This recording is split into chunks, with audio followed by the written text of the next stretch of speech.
Hello दोस्तों, Tata Alexei के quarter 2 के रिजल्ट्स आए हैं। कैसे नतीजे आए हैं इनके बारे में वीडियो में हम डिटेल में बात करेंगे। सबसे पहले आपको मैं ऑपरेटिंग रेवेन्यू बताऊंगा कंपनी ने कैसा कमाया है। तो क्वार्टर 1 में उन्होंने 726 करोड़ के आसपास कमाया था और अभी 763 करोड़ कमाया है। तो जो इनकम है वो बढ़ी है 5% से ऊपर, quarter on quarter 28% year on year income बढ़ी है। लेकिन जो मार्जिन है, जो आईटी सेक्टर के लिए एक इंपॉर्टेंट जो चीज है देखने के लिए, जो मार्जिन्स हैं वो कम हुए हैं। जब हम बात कर रहे हैं, आप देख सकते हैं पिछले साल 28.6% मार्जिन थे, क्वार्टर 1 में मार्जिन बढ़ गए थे 31%, मतलब एक बहुत पॉजिटिव हो गया था। लेकिन अभी मार्जिन फिर से घट के 28% हो गए, तो एक सिग्निफिकेंट मार्जिन की तरफ इरोजन है। अब जब हम बिजनेस की बात कर रहे हैं और ये पॉजिटिव भी है लेकिन कभी कभी चैलेंजिंग हो जाता है, जैसे इस मोमेंट पर जब आप जो बिजनेस है, जो अमेरिका जो मार्केट है 43% और यूरोप से 34%, 77% बिजनेस जो है इन्हीं दोनों मार्केट से आता है और दोनों जगह में अभी स्लो डाउन का जो है माहौल है, इशू है। तो इसकी वजह से आईटी कंपनीज को सबको प्रॉब्लम हो रही है। तो ये भी एक शॉर्ट टर्म में चैलेंजेस आप अभी देख सकते हैं। दूसरी चीज है एट्रीशन की। एट्रीशन पिछले साल लगभग 14% था और इस बार एक्चुअली में 18.7% हुआ है, लेकिन ये अभी धीरे धीरे कम हो रहा है, 19 से 18.7% है। मतलब जो एम्प्लॉय जो जॉब छोड़ रहे हैं तो थोड़ा कम अभी जॉब छोड़ रहे हैं और ये एक पॉजिटिव माना जा सकता है। अब ये है इंपॉर्टेंट नंबर्स, जहां पर थोड़ा सा जो है नंबर्स मैं कह सकता हूं बहुत स्ट्रांग जो है नहीं आए हैं, क्योंकि आप अगर मार्जिन्स देखेंगे, again earning before interest tax margins quarter 1 में जो था 30.5% का था, वो अभी घट के 26.8% हो गया। एबिटा मार्जिन 32.8% था, 29.7% हो गया। आप यहां पर खुद देख सकते हैं, ये देखिए, अगर आप क्वार्टर 1 में देखेंगे 726 करोड़ और अभी 763 करोड़ की इनकम है। तो इनकम एक्चुअली में ज्यादा हुआ है, लेकिन आप देखिए यहां पर प्रॉफिट्स जो है पिछली बार 184 करोड़ के थे लेकिन घट के 174 करोड़ हो गए। तो ये जो मार्जिन वाला जो इशू है, मतलब जो उनके एक्सपेंसेस हैं, अलग अलग रीजन हो सकते हैं, मोस्टली जो जो उनके जो एम्प्लॉयज़ हैं, एम्प्लॉयज़ खर्चा उनका बढ़ा होगा, फिर जो एट्रीशन हो रहा है, इन सब के कारण से मार्जिन में कंप्रेशन आया हुआ है। तो ये एक चैलेंज आईटी कंपनीज को भी है और टाटा एलेक्सी में भी वही चैलेंज अभी देखने को मिल रहा है।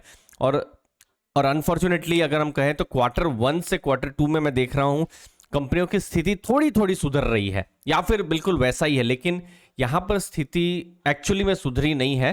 थोड़ा जो है क्वार्टर ऑन क्वार्टर थोड़े चैलेंजेस यहां पर हमको देखने को मिले हैं। बाकी बिजनेस की बात करें तो एक बहुत ही स्ट्रांग बिजनेस है जब हम बात कर रहे हैं टाटा एलेक्सी की, क्योंकि जो ऑटोनोमस, फिर इलेक्ट्रिक व्हीकल, जो ट्रांसपोर्टेशन है वहां पर उनके प्रोडक्ट्स हैं, फिर मीडिया एंड कम्युनिकेशन, वहां पर वो इनफैक्ट मार्केट शेयर गेन भी कर रहे हैं और वहां पर क्वार्टर ऑन क्वार्टर ग्रोथ भी कर रहे हैं। और ईयर ऑन ईयर ग्रोथ देखिए, ट्रांसपोर्टेशन 34%, 19% मीडिया, फिर यह इन सब जगहों में उनका अच्छा खासा ग्रोथ है। और ये सब फ्यूचर की थीम्स है, ट्रांसपोर्टेशन, फिर ऑटोनोमस है और फिर जो इलेक्ट्रिक व्हीकल्स हैं, तो इन सब जगहों में है। तो वो एक बहुत ही एक अच्छा बिजनेस मैं यहाँ पर कह सकता हूँ। इनफैक्ट उन्होंने ऑटो और मीडिया में मार्केट शेयर गेन किए हैं। अगर हम मैनेजमेंट की बात करें, इलेक्ट्रिक व्हीकल्स और ऑटोनोमस ड्राइविंग है उसके ऊपर उन्होंने जो डील्स हैं बहुत सारी जीती है। एट्रीशन हमने देखा थोड़ा सा कम हुआ है, वो एक है। फिर ऑर्डर बुक भी स्ट्रांग है, तो मैनेजमेंट कॉन्फिडेंट दिखे और ये मतलब मैनेजमेंट की तरफ से एकदम पॉजिटिव कमेंट्री है। लेकिन क्वार्टर 1 जो रिजल्ट है, अगर हम दूसरी जो कंपनियों के साथ कंपेयर करें तो थोड़े से हमको कमजोर देखने को मिल सकते हैं। तो एक बहुत ही इंटरेस्टिंग बिजनेस है टाटा एलेक्सी। लेकिन कभी कभी एज एन इन्वेस्टर हमको भी क्वेश्चन हो जाते हैं कि अच्छा बिजनेस है, लेकिन क्या वो अच्छा प्राइस है, क्या वो सस्ता मिल रहा है, महंगा मिल रहा है? तो देखिए, प्राइस के अगेन वैल्यूएशन के बहुत पैरामीटर्स है, बट मैं एक सिंपली आपको मैं बता रहा हूं, जैसे प्राइस अर्निंग रेशियो, ठीक है, ये 5 साल का प्राइस अर्निंग रेशियो का मैं डेटा लाया हूं और अभी आप अक्टूबर 14 को अगर आप पी रेशियो देखेंगे कुछ 85-86 के पास में है। मतलब ऐसा आप समझ सकते हैं, कंपनी 1 रुपया कमा रही है, प्रॉफिट कर रही है, तो इन्वेस्टर 86 टाइम्स उसको वैल्यूएशन दे रहे हैं। उतना एक्स्ट्रा पैसा कंपनी पर लगाने के लिए इन्वेस्टर रेडी है। मतलब ये एक वैल्यूएशन हाई है। अगर हम आईटी सेक्टर में देखें, अगेन देखिए आईटी सेक्टर में सब कंपनियां अलग अलग डोमेन में काम करती है, बट अगेन आईटी सेक्टर में जनरली 20 से 30 का जो है वैल्यूएशन मिलता है। जो बहुत अच्छी कंपनी होगी या बहुत हाई ग्रोथ होती है उनको 30-35 का मिल जाता है। जो थोड़ा सा स्टेबल कंपनियां हो गई है, ग्रोथ कर लिया है, ठीक ठाक ग्रोथ कर रही है, तो उनको 15-20 का वैल्यूएशन या 25 का भी वैल्यूएशन हो जाता है। तो एक रेंज रहती है, अगेन हर कंपनी का अपना अपना वैल्यूएशन है। इनफैक्ट आप कोविड से पहले भी देखेंगे तो जो वैल्यूएशन था जो टाटा एलेक्सी को उस समय पे भी मिला था, तो वो 20-25 उस लेवल पर ही मिलता था। इनफैक्ट आप मीडियन पी है 5 साल का, ये 30 का ही देख सकते हैं। तो आप देख सकते हैं गैप बहुत बड़ा है।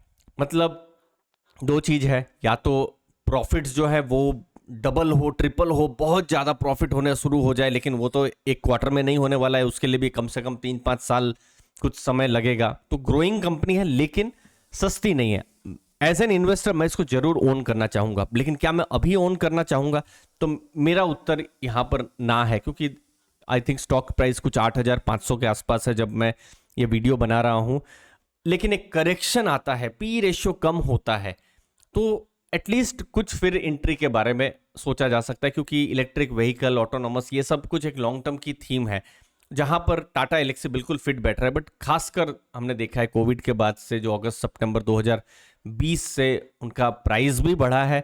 प्राइस जितना मुझे याद आता है 700-800 रुपए के आसपास था, जस्ट कोविड में तो 600 के आसपास गिर गया था, लेकिन जनरली 700-800 के पास प्राइस था। 10 गुना 12 गुना बढ़ गया है।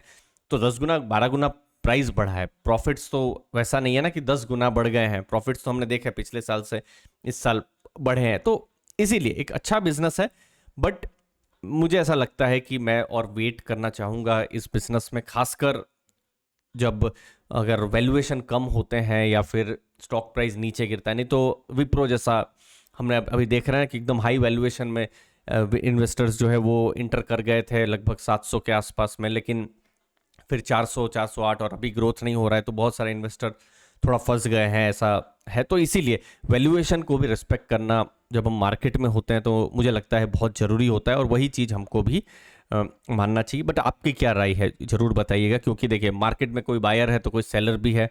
क्या आप बायर हैं या आप सेलर है, या फिर आप वेट एंड वॉच कर रहे हैं मेरी तरह? ज़रूर बताइएगा कमेंट सेक्शन में। धन्यवाद आपके टाइम के लिए, मुझे उम्मीद है आपको वैल्यू मिली होगी। थैंक यू दोस्तों, धन्यवाद।